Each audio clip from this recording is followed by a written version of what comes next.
This convict outlived a life sentence. Welcome back, Charlie here. These criminals were sentenced to decades behind bars, but lived longer than their prison sentences. From people wrongly sentenced to decades in jail, to dangerous criminals set free after serving more than 70 years. First, we have to look at Ricky Jackson. Can you imagine being in prison for 40 years of your life for a crime you didn't commit? Well, that actually happened to this man. When Ricky Jackson was only 19 years old, he was arrested for a crime he did not commit. Police said he took the life of a salesman named Harry Franks. The only evidence cops had was a witness statement from a 13-year-old named Eddie Vernon. Aside from that one witness, there was zero physical evidence. Despite this, Ricky Jackson was found guilty. He was initially given the death sentence, but after several appeals, this was changed to a life sentence. Ricky was sent to prison in 1974. He thought he was going to die behind bars, but in 2013, the witness, Eddie Vernon, broke down in tears. Eddie admitted he did not see Ricky take the life of Harry Franks, and instead was coerced into saying this by cops. It turned out Eddie Vernon never even saw the attack take place. This shocking revelation meant that Ricky Jackson was finally released. He was given freedom in 2014 after spending 4 decades behind bars. But sadly, this meant he was now an old man at the time. Ricky Jackson was given $18 million in compensation, but some say that's not enough for all of those decades lost. But would you take $18 million to lose 40 years of your life? Personally, I definitely wouldn't. Moving on, we have to look at Betty Smithy. Betty Smithy is America's longest-serving female inmate. In 1963, this woman took the life of a minor. For this crime, she was given a life sentence. But while she was behind bars, she managed to escape 4 times, although she was caught again every time. Eventually, she decided to stop trying to escape and instead improve her life. She got educated behind bars and began writing poetry. In 2003, Betty applied for parole.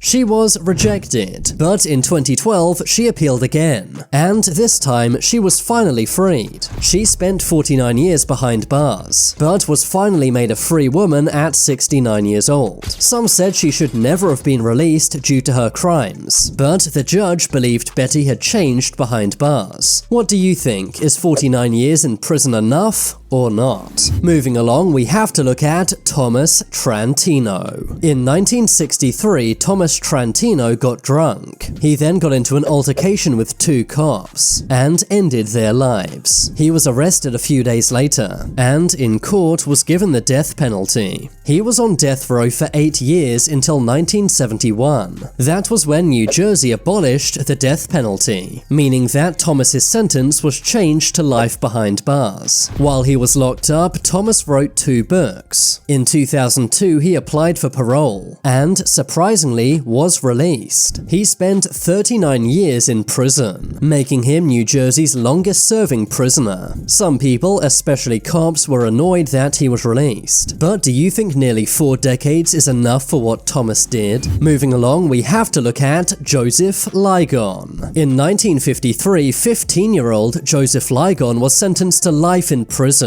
You see, Joseph had got drunk and decided to do some robberies. This caused 6 men to be injured and 2 men to lose their lives. Joseph Ligon was found guilty for what he did and was sentenced to life behind bars. Decades went by, but in 2016, the law changed. It was ruled that life sentences for juveniles were unconstitutional. As a result, Joseph was released in 2017. He had spent 68 years behind bars, going in at age 15 and leaving at age 83. But here's the surprising thing. Although Joseph was free to go, he refused. He had spent 68 years behind bars and was too used to jail life. So instead, he preferred to stay in prison, which is where he still is to this day. Next, we have to look at Charles Ford. In 1952, this man was sentenced to life in prison and spent 64 years behind bars, all for a crime he did not not commit. He was not even at the scene of the crime. He had allegedly taken someone's life. Some said that Charles was profiled by the judge and jury,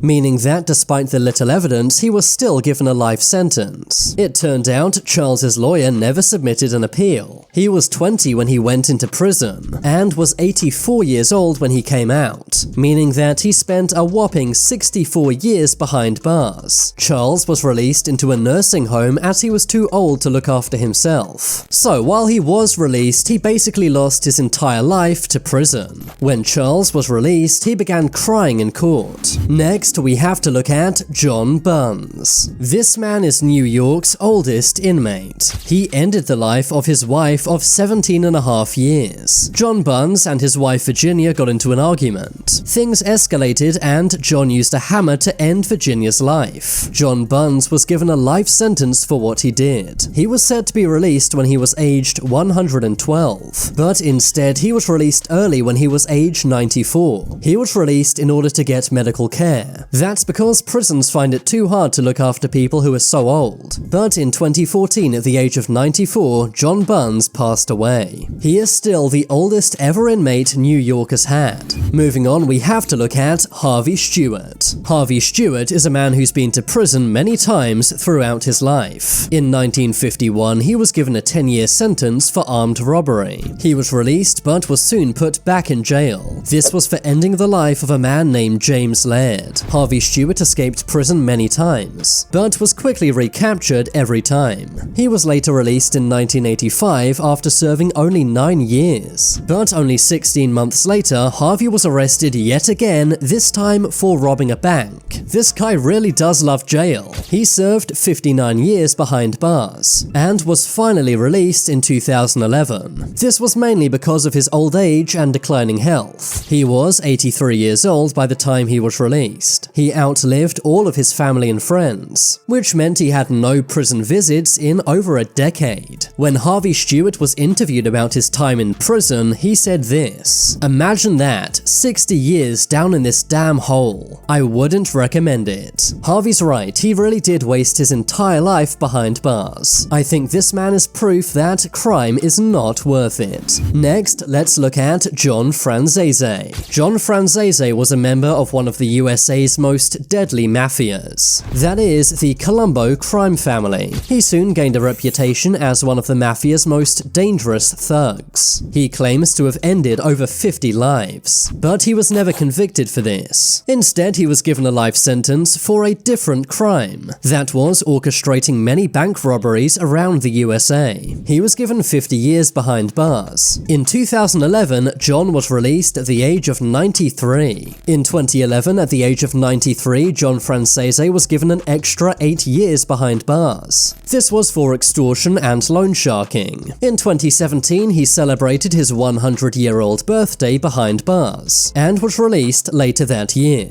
In total, John Franzese spent over 40 years in the can, meaning that he basically lost half of his life. I guess that's the price you pay when you're in the mob. Finally, let's look at James Moore. In 1962, James Moore ended the life of a 14-year-old named Pamela Moss. He was given a life sentence. While in prison, he did various jobs and also got an education. He requested to be released 20 times, but every time the judge said no.